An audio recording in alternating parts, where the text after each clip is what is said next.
You are looking at Julian's pronunciation guide, where we look at how to pronounce better some of the most mispronounced words in the world, like this other curious word. But how do you say what you're looking for today?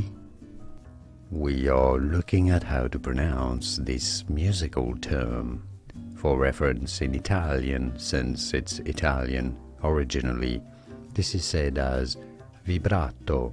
Therefore, it'd be fine in English to say it as vibrato, although many say it as vibrato, or in American English, vibrato.